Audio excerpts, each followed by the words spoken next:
All right, let's get underway. We're at 2 Samuel chapter 2. It's where I marked 2 Samuel chapter 2. Let me bring you up to date on our trip to Israel. We started out, as you know, saying that if we had as many as 30, the economics work then, to have a coach and a driver and a guide and so on. That if we had more than 30, all the better.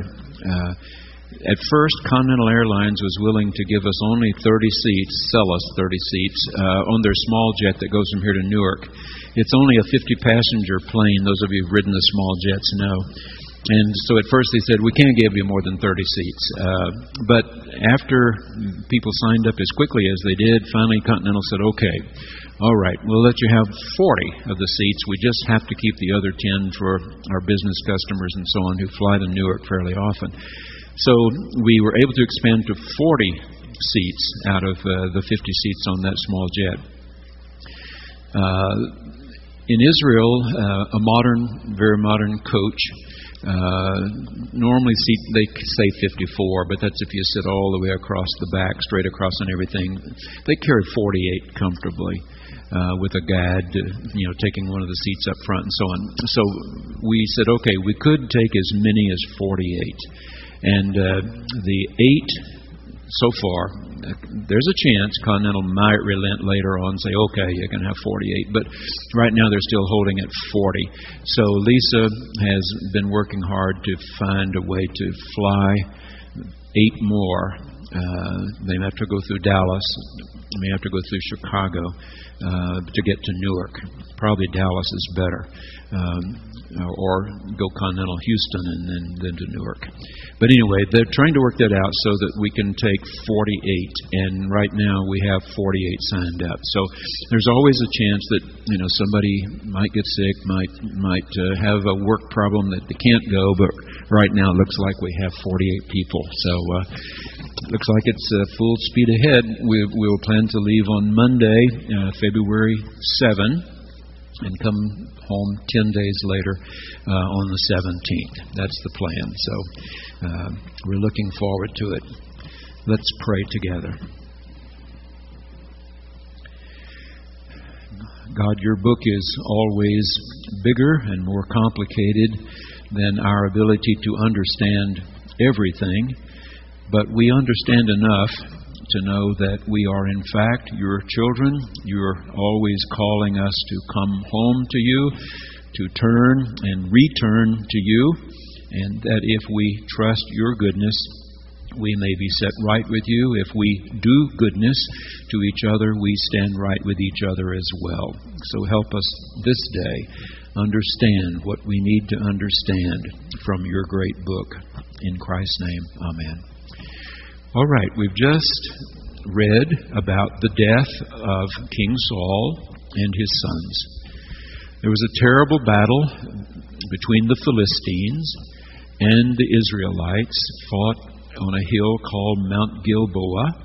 It's between the Sea of Galilee and the Dead Sea, up about a third of the way, perhaps from the Dead Sea, about a third of the way north. And remember, these are not long distances, about 50 miles from the sea to the river, and from the northernmost part at Capernaum all the way down to En-Gedi, about 90 miles. So it's not very big distances, but of course much farther if you're having to walk and then fight. So a terrible battle at Mount Gilboa. Saul, his sons are killed, and their bodies nailed to the wall in a place right near the river called Beth-Shean. And we will go to Beth-Shean when we get to Israel in February. So we pick up here. David has just composed a song. You know that tradition holds David composed poetry, played the lyre very well when he was even a teenage boy. And here we have one of the hymns that David composed. But let's don't take time with that. I don't see anything, hugely important there. Let's go into chapter 2. Now after this, David inquired of the I am who I am, shall I go up into any of the cities of Judah? And Yahweh said to him, go up. David said, "To which shall I go up?" And he said, "To Hebron." So David went up there along with his 2 wives, Ahinoam of Jezreel and Abigail, the widow of Nabal of Carmel. Okay, let me remind you, we will go to Mount Carmel. We will go up to the top of Mount Carmel. That's not the Alps. It's not Pikes Peak. But it's a good-sized hill right near the sea, near Haifa up in the north. And you will be able to see, unless there are more clouds in February than there are in June when we've been before, you'll be able to see the entire Jezreel Valley. The Jezreel River runs like so. So David has picked up 2 wives here that we know about. One, the widow of a man who did not treat him and his troops well. Do you remember? She rushed out and treated them better. The man heard how powerful David was. His heart left him. He died. David ended up marrying his widow. So Abigail is one of his wives, and Ahinoam the other. And so he and they go up. Now remember, when you read up in the Bible, it doesn't always mean north. It means in elevation most of the time. Elevation. So from the sea level, they're going up into the hills here, and there's a ridge of hills right down through the middle of the country. So very flat and very low. I mean, not perfectly flat, of course. The river wouldn't flow at all if it were perfectly flat. There is a fall-off going from north to south. But it will appear to you flat here and flat here with the hills down the middle. Okay. So they go to Hebron. I don't believe there's any chance we will go to Hebron in February.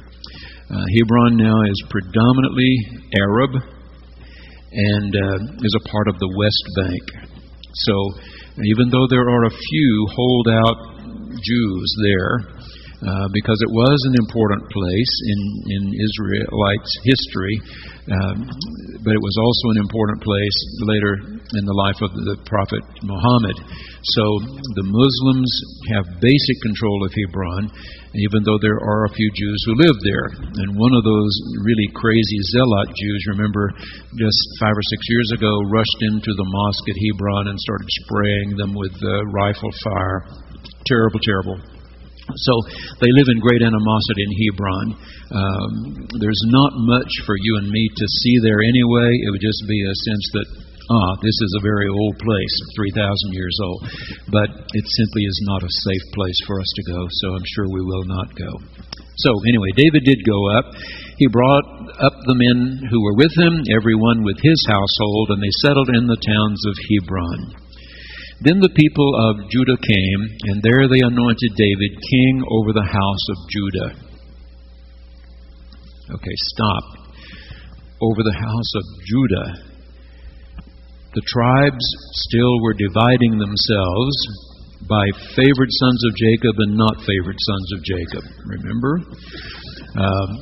With 2 wives, one whom he loved more than the other, and 2 handmaidens, Jacob had made 12 little boys, 12 tribes, but 10 who came from not favored wife and the 2 handmaids always felt they were not as loved as the 2 born by Rachel, favored wife, Joseph and Benjamin. And the descendants of Joseph and Benjamin became Judah, and the other 10 became Israel. So David is anointed king over Judah in the south, the 2 tribes, not the 10 in the north. That's the important thing to note here. He's only king of the south, not yet the north. Let's skip down to verse 8. This is a troublemaker, Abner, son of Ner, commander of Saul's army. So he has been the commanding officer of Saul's army. He is accustomed to having much influence, to having a very prestigious job, and his king is dead. So Abner is going to be up to no good. That's the thing for you to remember here. He had taken Ishbaal, son of Saul, and brought him over to Mahanaim. He made him king over Gilead, the Asherites, Jezreel, Ephraim, Benjamin, and over all Israel, the northern tribes. You see? So here comes the conflict. Saul is dead, sons are dead, except there is one here, and Abner is determined to still be commander of the armies of the north, even if he cannot be commander of the armies in the south. So he's holding on to the 10 tribes. David is king of the 2 in the south. All right. Ishbaal, Saul's son, was 40 years old when he began to reign over Israel, and he reigned 2 years. So not a long time, but the house of Judah followed David. The time that David was king in Hebron over the house of Judah was 7 years and 6 months. Okay, meaning Judah alone. He will become king of the whole thing, but not for 7.5 years. For 7.5 years only in the south. So in the meantime, trouble. Abner, son of Ner, servants of Ishbaal, son of Saul, went out from Mahanaim to Gibeon. Joab, son of Zeruiah, and the servants of David went out and met them at the pool of Gibeon. Usually pool here is a pool because there is some kind of artesian well or a spring there. The pool of Siloam in Jerusalem was fed by a spring. So pools, springs were very important in desert country, and Gibeon was one of those places. So one group sat on one side of the pool while the other sat on the other side of the pool. All right? This is how the negotiating table is going to be arranged, if you would. You have the leaders of the north and leaders of the south sitting opposite each other at this spring. Spring that's, they've dug out enough that now there's a pool there, but it's there because there's a spring.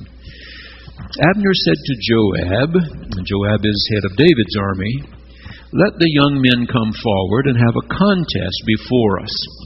Now this is very much like Goliath standing with the Philistine armies and screaming across the wadi at the Israelite army, "You choose one, and I will meet your person in the wadi down below. Winner takes all." So that sort of idea is coming up here. How about if just the best of our 2 armies go at each other here? Joab said, "Let them come forward." The wind blew my page here, sorry. So they came forward and were counted as they passed by. You got to have even numbers to make this fair. 12 for Benjamin and Ishbaal, son of Saul, and 12 of the servants of David. Each grasped his opponent by the head and thrust his sword in his opponent's side, so they fell down together. So 12 guys killing 12 other guys. Therefore that place was called this terribly long name, which was at Gibeon. The battle was very fierce that day, and Abner and the men of Israel were beaten by the servants of David. So David's guys win in the battle, and that doesn't make Abner any happier either. So here comes more trouble. The 3 sons of Zeruiah were there. Joab, we know, as a commander of David's army, Abishai, and Asahel. Now, Asahel was as swift of foot as a wild gazelle. These 3 brothers were fighting machines. Asahel pursued Abner, turning neither to the right nor to the left as he followed him. He is focused in on him like a heat ray. He's after Abner, because they know Abner's trouble. He's trouble, and as long as he's allowed to live, he's going to create more and more trouble. Abner looked back and said, "Is it you, Asahel?" He answered, "Yes, it is." Abner said to him, "Turn to your right or to your left and seize one of the young men. Take his spoil." In other words, don't fool with me. Go after somebody else. Those from the north are fleeing from David's men. But Asahel would not turn away from following him. He's like a heat seeker here. He's after the guy who's the head of the army. Abner said again to Asahel, "Turn away from following me. Why should I strike you to the ground? How then could I show my face to your brother Joab?" All negotiating would be over then for sure. But he refused to turn away. So Abner struck him in the stomach with the butt of his spear, so that the spear came out at his back. He fell there and died where he lay. Now, the reason that's important is Joab is not a man who will forget such a thing. That Abner has killed his brother. And the two brothers that remain will deal with Abner first opportunity that comes along. Let's go to chapter 3. There was a long war between the house of Saul and the house of David. David grew stronger and stronger while the house of Saul became weaker and weaker. David his forces, led by Joab, are taking the majority of the battles. In the meantime, David is making sons. Start with verse 2, and we're just going to lift up the sons' names. Their mothers are not so important in the history of things. Not yet. Sons were born to David at Hebron. His firstborn was Amnon, hold that name. His second, Chileab. The third, Absalom. The fourth, Adonijah. The fifth, Shephaliah. And the sixth, Ithream. Hold on to Amnon and Absalom. They will become very important later on. Verse 6. While there was war between the house of Saul and the house of David, Abner was making himself strong in the house of Saul. So even though David's forces are winning the majority of the battles, Abner is still strengthening his position. Sons of Saul, not so important anymore to him. He had held on to one of them, Ishbaal, in the beginning, but after a couple of years he's been discarded, and Abner is, in effect, making himself the head of the 10 northern tribes. Verse 12. Abner sent messengers to David at Hebron, saying, To whom does the land belong? Make your covenant with me, and I will give you my support to bring all Israel over to you. You remember the Godfather? The Godfather, Don Corleone, keeps saying to Michael, the one who comes to make a deal will be the one who's betraying you. The one who comes to make the deal, he will be the one who's betraying you. It was Abe Vigoda, you remember? Okay. Make your covenant with me. He said, Good, I'll make a covenant with you, but one thing I require of you, you shall never appear in my presence unless you bring Saul's daughter Michal when you come to see me. Remember, Saul had given Michal to David to be his wife, and then he had taken her back again and given her to somebody else. So David says, all right, but if you and I are going to sit down, I want you to do something for me. Bring Michal. Then David sent messengers to Saul's son Ishbaal, saying, Give me my wife Michal, to whom I became engaged at the price of 100 foreskins of the Philistines. Remember, that was the price. Saul said, you have to go out and circumcise 100 Philistines, uncircumcised males, and bring evidence that you have. So David went out and killed 100 of them, and then circumcised them and brought them back to Saul. And Saul decided, well, I'm going to give Michal to somebody else. Ishbaal sent and took her from her husband Paltiel. Now, she's been given to somebody else, and this guy loves her. And now she's being taken from him, the son of Laish. But her husband went with her, weeping as he walked behind her all the way to Bahurim. Abner said to him, Go back home. So he went back. Abner was a guy you didn't fool with. You didn't fool with Abner if he said, go home. Even if you're grieving about losing your wife, you go home. That's what he did. Verse 20. When Abner came with 20 men to David at Hebron, David made a feast for Abner and the men who were with him. Abner said to David, Let me go and rally all Israel to my lord the king, in order that they may make a covenant with you, and that you may reign over all that your heart desires.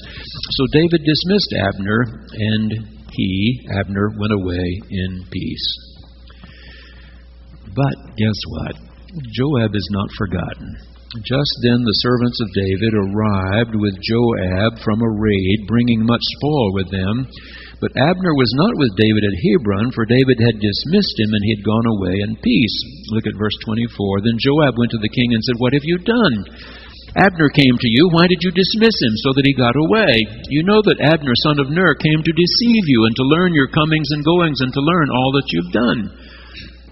This is a man you cannot trust, he's saying. When Joab came out from David's presence, he sent messengers after Abner, and they brought him back from the cistern of Sirah, but David did not know about it.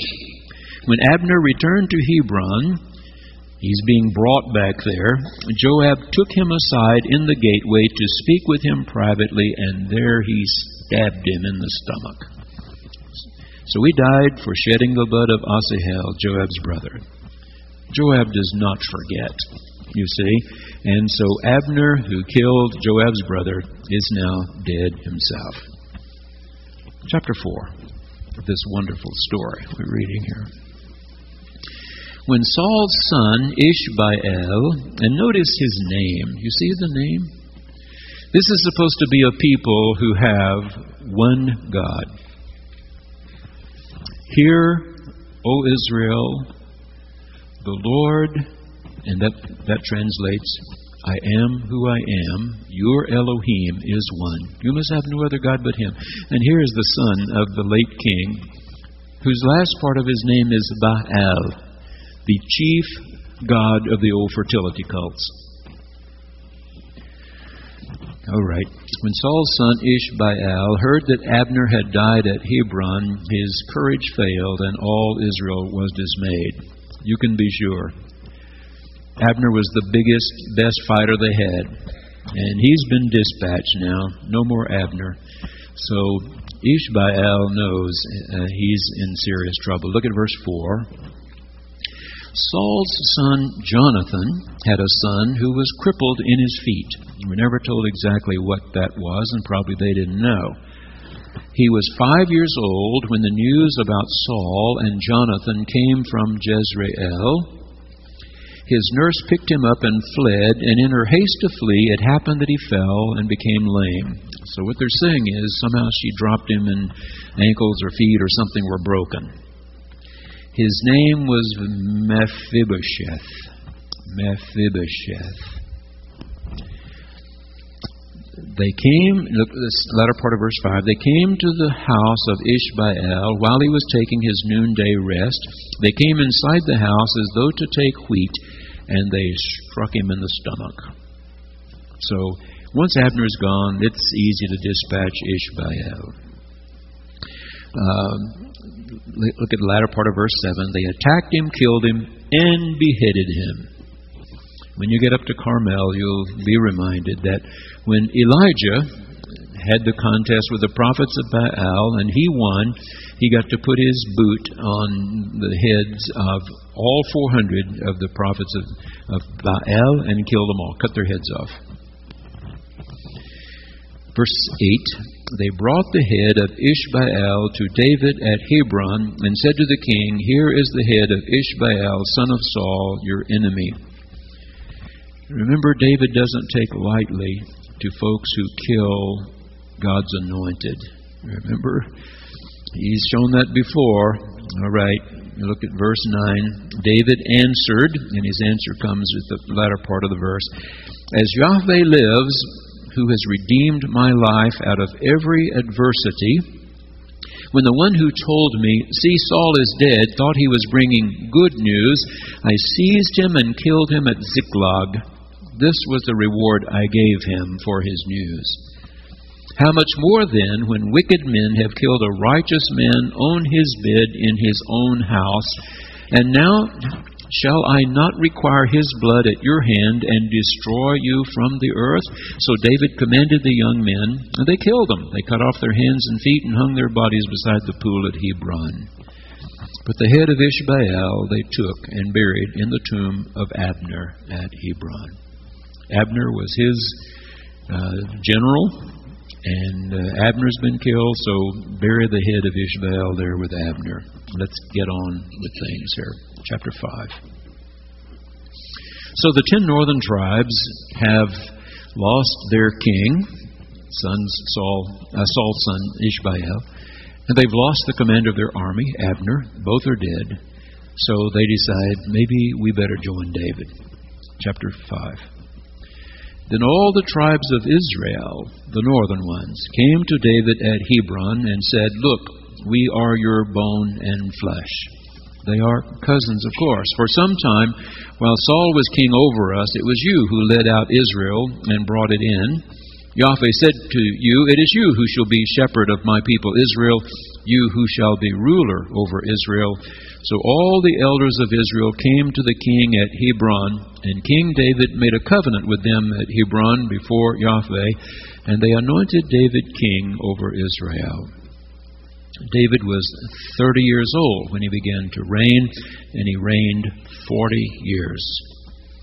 At Hebron, he reigned over Judah 7 years and 6 months, that is, just the southern tribes, and at Jerusalem he reigned over all Israel and Judah 33 years, adding up to 40, of course. What age does Jesus begin his ministry?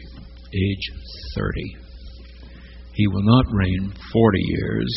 He will live 3 at best, and then reign only as the one who is raised from the dead. Okay. Verse 6, the king and his men marched to Jerusalem against the Jebusites, the inhabitants of the land. Verse 7, David took the stronghold of Zion, which is now, at the time this is being written, the city of David. Verse 10, and David became greater and greater, for Yahweh, Elohim of hosts, was with him. And one of the hymns we'll be singing at Vespers this evening is We're Marching to Zion. We're marching to Zion, beautiful, beautiful Zion.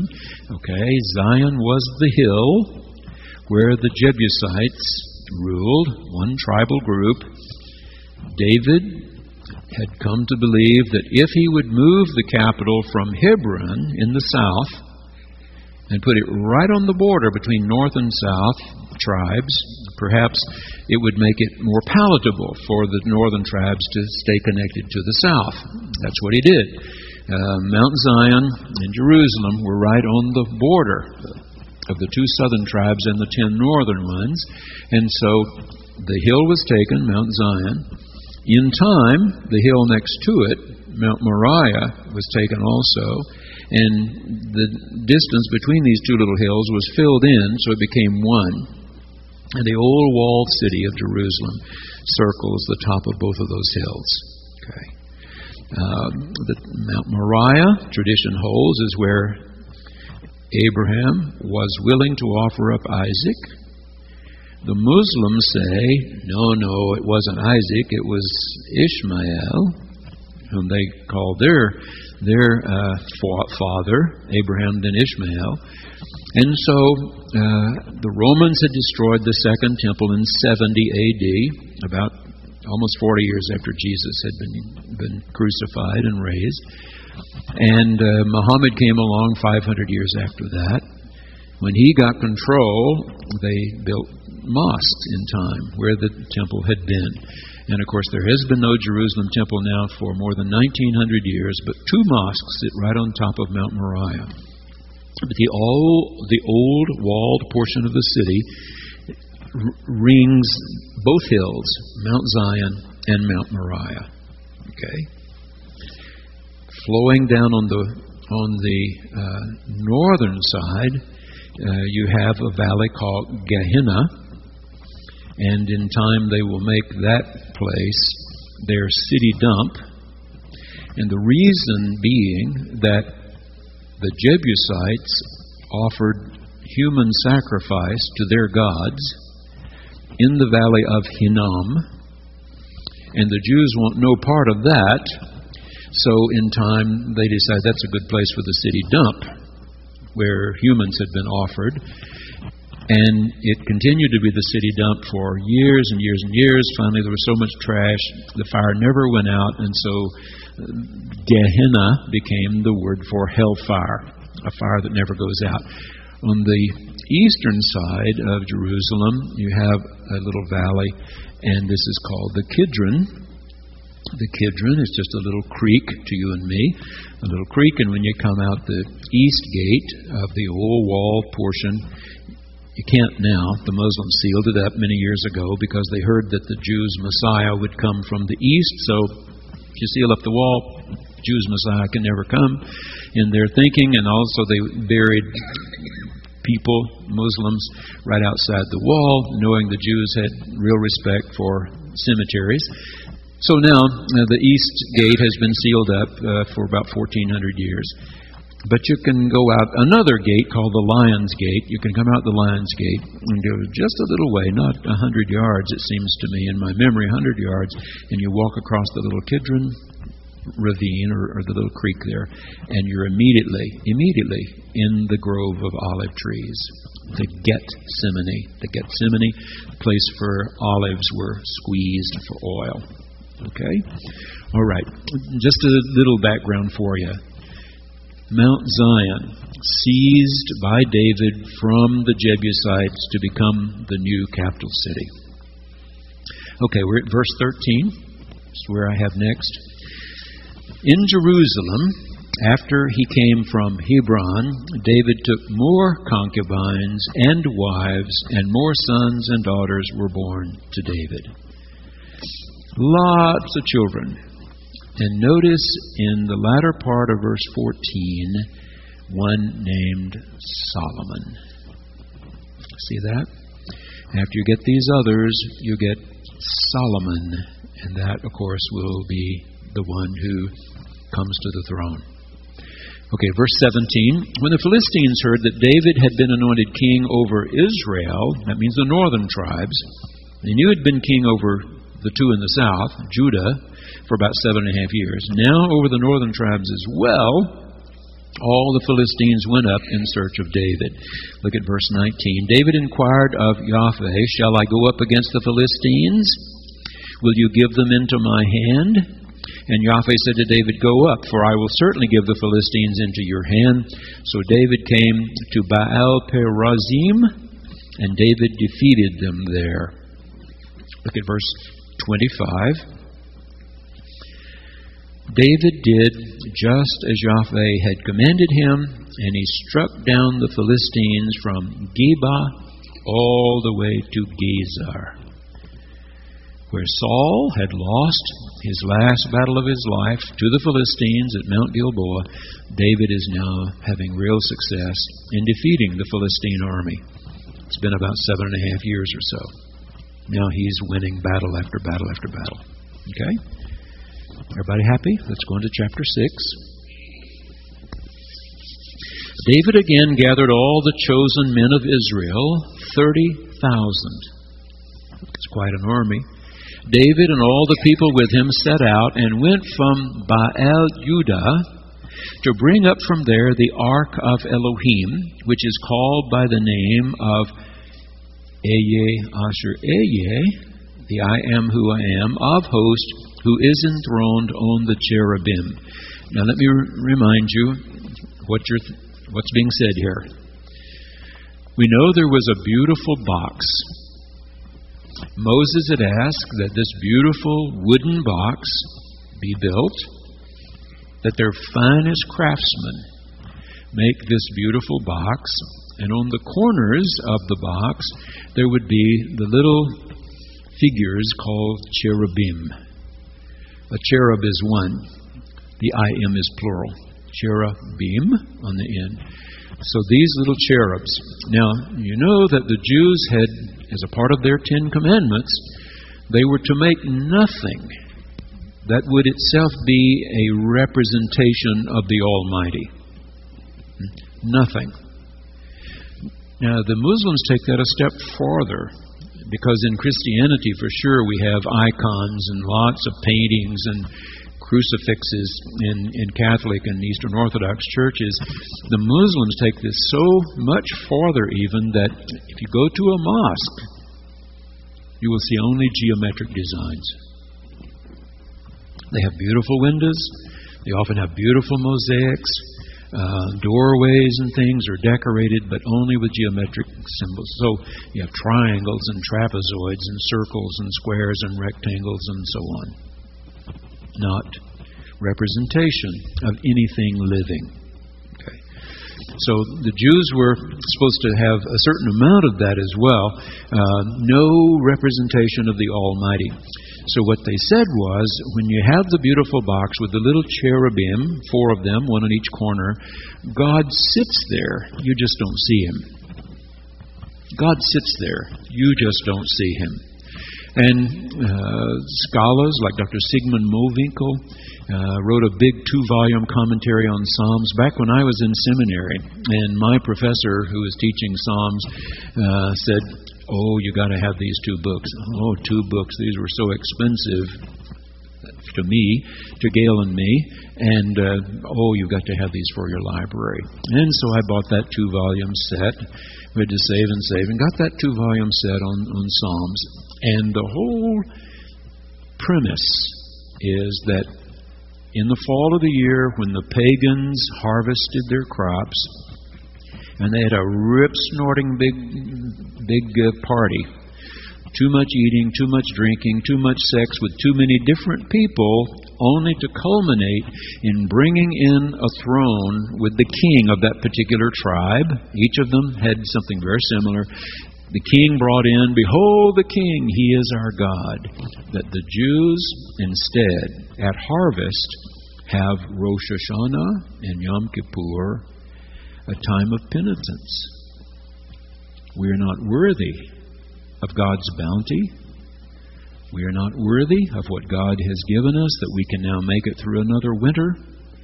It's a time for us to be in prayer and to ask, what good might we have done last year that we did not get done? What harm did we do that we ought never to have done? And will God now move from the seat of judgment? Okay. What's inside the box? 10 Commandments. All have failed in some way or other to keep the 10 Commandments. So, will God move from the seat of judgment to a seat of mercy? And that's what Yom Kippur is all about. The Day of Atonement. I've told you the English word at-one-ment. At-one-ment. Can we be set right with God one more time? Okay? All of that surrounding the box. Oh yes, and Dr. Mowinckel said, I'm convinced that when the Jews got to the end of their 10 days, culminating in Yom Kippur, they brought in the box. But rather than saying, "Behold our King, He is our God," "Behold our God, He is our King." Exactly the opposite, of course. Exactly the opposite. And so, all the way through his 2-volume commentary, Dr. Sigmund Mowinckel contended, this is an enthronement psalm, this is an enthronement psalm, this is an enthronement psalm. So, when we get to the book of Psalms, I've pointed out some of those to you before, and I'll be glad to do it again. Okay. Verse 3. They carried the ark of Elohim on a new cart, they're taking good care of it, and brought it out of the house of Abinadab, which was on the hill. Uzzah and Ahio, the sons of Abinadab, were driving the new cart with the ark of Elohim, and Ahio went in front of the ark. David and all the house of Israel were dancing before Yahweh with all their might, with songs and lyres and harps and tambourines and castanets and cymbals. When they came to the threshing floor of Nacon, Uzzah reached out his hand to the ark of God and took hold of it, for the oxen shook it.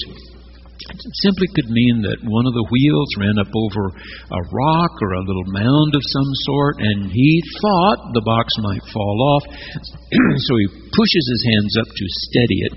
And the anger of Yahweh was kindled against Uzzah, and Elohim struck him there because he reached out his hand to the ark, and he died there beside the ark of Elohim. Now notice very carefully here how 2 names of God are used side by side. Now this could mean that, once again, we have a story told around campfires of the north and campfires of the south before there is an established priesthood in a temple in Jerusalem. After Solomon's time, we have a temple. We have a beautiful building, an educated priesthood who can read and write. We're convinced that around the northern tribes, God was called by this sort of generic name, Elohim, and in the south, this name given to Moses, where God appeared to one person at the burning bush, to one. So it's a more personalized God, if you would. Now that could be what's happened here. You've got the two stories scrunched up together by the priest after there was an established temple. But it also could mean that Yahweh is God immanent and Elohim is God transcendent. Follow me here. We're talking about the same God, of course. But it's the same idea that we have when we use the words Holy Spirit. Holy means set apart, something other. And one noted theologian that we all read when I was going through seminary called God the W-H-O-L-L-Y, capital W, the Holy Other. God is not a leaf falling to the ground. God is not a snowflake that's so very white. God is wholly other than all the rest, different from all the rest, creator of all the rest. God is transcendent, and I tell you, transcendent comes from Latin. Transcendere means literally to climb across. God is big enough to climb across the whole universe, even though they didn't know nearly how big it was, as you and I know today how big it is. It was big enough to them. God was the only one big enough to climb across the whole thing. But they also spoke of God immanent. Emanere, close. Okay. So they use the word spirit. Ruach in Hebrew, pneuma in Greek, but they both can mean wind, breath, or spirit. Both words, wind, breath, spirit. So the one who's big enough to climb over all the universe is as close as the breath in your own lungs. But you must never forget one half and favor only the other. God is close. God is also remote. And there come those moments in all of our lives, hopefully, when God is very close. You feel God really close. And we all have moments when God seems really far away. Do we not? When God seems really far away.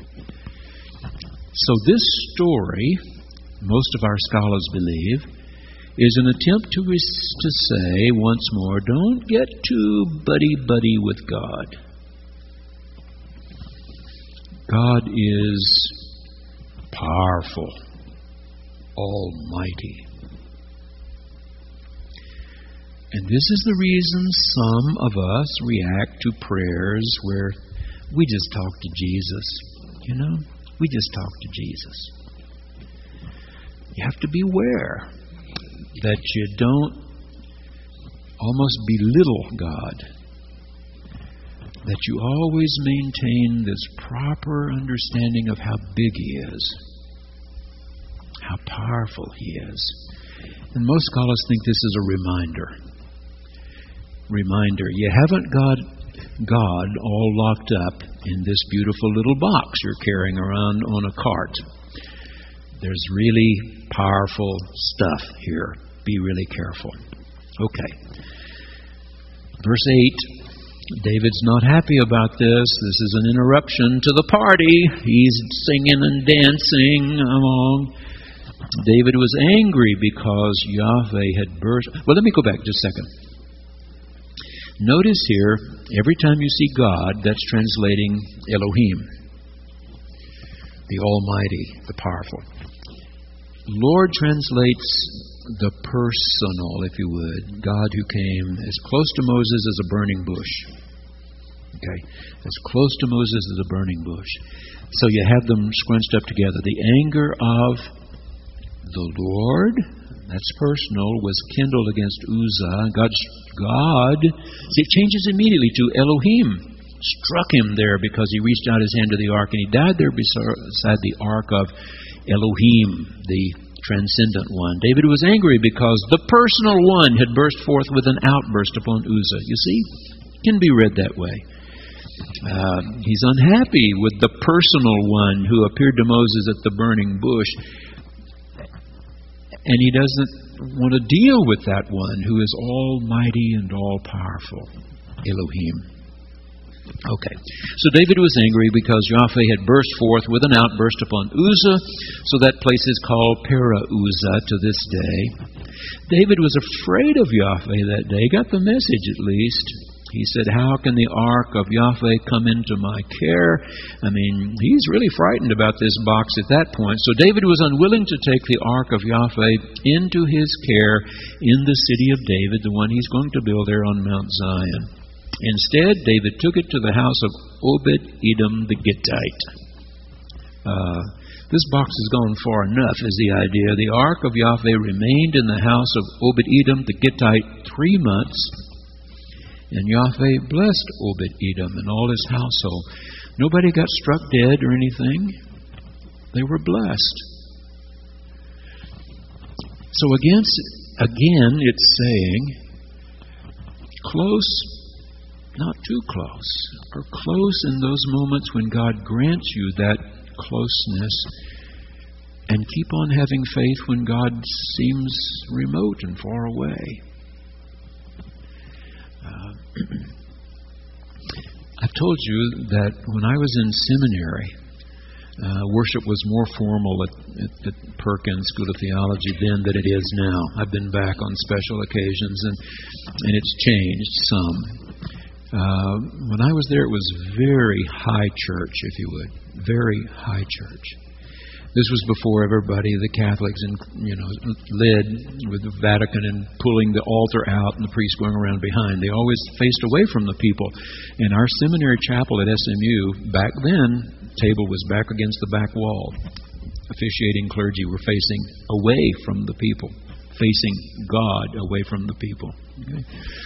And then the Vatican councils under Pope John the 23rd changed all that, and the Catholics moved their tables out, and Methodists, if they had them back against the wall, started moving them out. Our seminary has done the same. Tables have been moved out. Clergy go behind and face the congregation over the table now. And I know all the symbolism and why that's correct. But I think we've also lost something of the holiness, the set-apartness. And I'd never seen Trinity Church in Beaumont, Texas.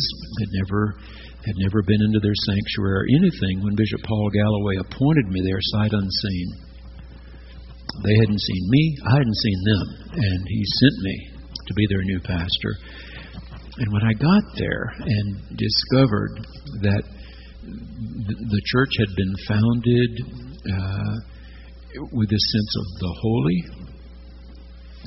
that the communion rail was a complete circle. The altar was in the middle of the circle. I mean, it was an ellipse, I guess, not a round circle, an ellipse. And the altar was in the middle of that, and the pulpit was like John Wesley's pulpit at City Roads Chapel in London. You had to walk up a little circular stairway, and then it came up about this high on me. It was a wine glass-looking pulpit. And the choir was up in the transept. The church was built in the shape of a cross, and the choir was up so that when they sat, you couldn't even see them. When they stood, you could see, shoulder high maybe. They were not the focal point, the choir. The preacher wasn't the focal point. You're almost hidden. And no one handled things on the altar except clergy and members of the altar guild and acolytes. And acolytes had been trained in things holy, and the altar guild all wore gloves when they walked inside the ellipse. It conveyed a sense of holy, the holy, that I thought was very special. It was very meaningful to me. I liked it very much. It was more like what I'd experienced when I was in seminary. And when I came here, we also had kneelers on the pews there. When you'd say, "The Lord be with you, and also with you, let us pray," click, click, click, click, down with the kneelers, and everybody was on their knees. And we clergy did too. We had pray-dos there, and any time the congregation knelt, we knelt as well for all the prayers. I came here, and the first time I walked in the sanctuary, I looked to see if there was room for kneelers. There wasn't room. Just wasn't room. The seats are too close together. But we started trying to do some things to convey the sense of holy, including teaching you to sing the responses at communion. and trying to dramatize that moment right after the sermon when we begin the great Thanksgiving. The Lord be with you, also with you. Let us give thanks to the Lord, and so on. It is very meet, right, and our bounden duty that we should at all times and all places give thanks unto Thee, Holy Father, Almighty, everlasting God. Therefore, with angels and archangels and all the company of heaven, we laud and magnify Thy glorious name, evermore praising Thee and saying... And I wanted Fred Elder to, hit that note, and he did wonderfully well. Holy, holy, set apart. And then later we added the chimes up in the ceiling, a reminder that the one who was crucified and has been raised has come to the table and is waiting for you. These passages you can just fly past, but I think they're saying something very important. God is imminent. God is close as your own breath sometimes. And sometimes you feel God as being far away and remote. And God is both.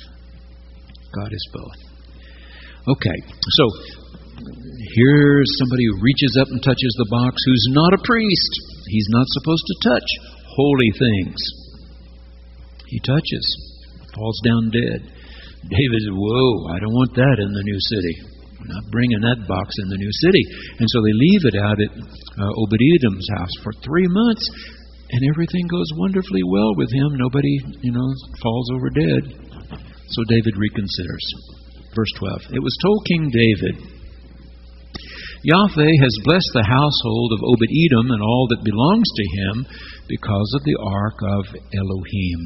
Notice again how the two words are used. The God who is very close has blessed the household of Obed-Edom and all that belongs to him because of the ark of the one who is remote. You see that? So David went and brought up the ark of Elohim, the one who is remote, from the house of Obed-Edom to the city of David with rejoicing. So he's going to crank up the music and come in dancing again. And when those who bore the ark of the one who is close had gone 6 paces, David sacrificed an ox and a fatling. David danced before the one who is close with all his might. David was girded with a linen ephod. The idea here is he had on some kind of little apron of sorts, and Michal, who's been promised to him again, thinks he's showing his rear end. You'll see it in just a minute. She is not pleased with the way David's cavorting in the streets, improperly dressed. So David and all the house of Israel brought up the ark of Yahweh with shouting, with the sound of the trumpet. And the trumpet, of course, is not something metal. It's the ram's horn. It's the shofar. Blowing the shofar that they blow every year at Yom Kippur as well, the Day of Atonement. As the ark of Yahweh came into the city of David, Michal, daughter of Saul, looked out of the window and saw King David leaping and dancing before the God who is close, and she despised him in her heart. I mean, Michal has never been asked what she thought. Think about it. She's never been asked what she thought. Her father promises her to David and snatches her away and gives her to some other guy who seems to really love her. And now she's sent for again and dragged away. And her husband, who seems to love her, follows her down the road crying till the commander in the army says, "Go back home." And he goes back home. So, any doubt she would despise David, who was cavorting in the streets when her father and her brothers are dead? And her last one, Ishbaal, murdered by David's friends? She despised him in her heart. They brought in the ark of the God who is near and set it in its place inside the tent that David had pitched for it. There's no temple yet, of course. There's not a temple yet. So it still is the tent of the presence, as Moses described it. A tent outside the other tents, but one where they always know God is here. God is present in this place. All right. Verse 20. Let's skip down to verse 20. So David returned to bless his household. I mean, party's over. Dancing in the street is done.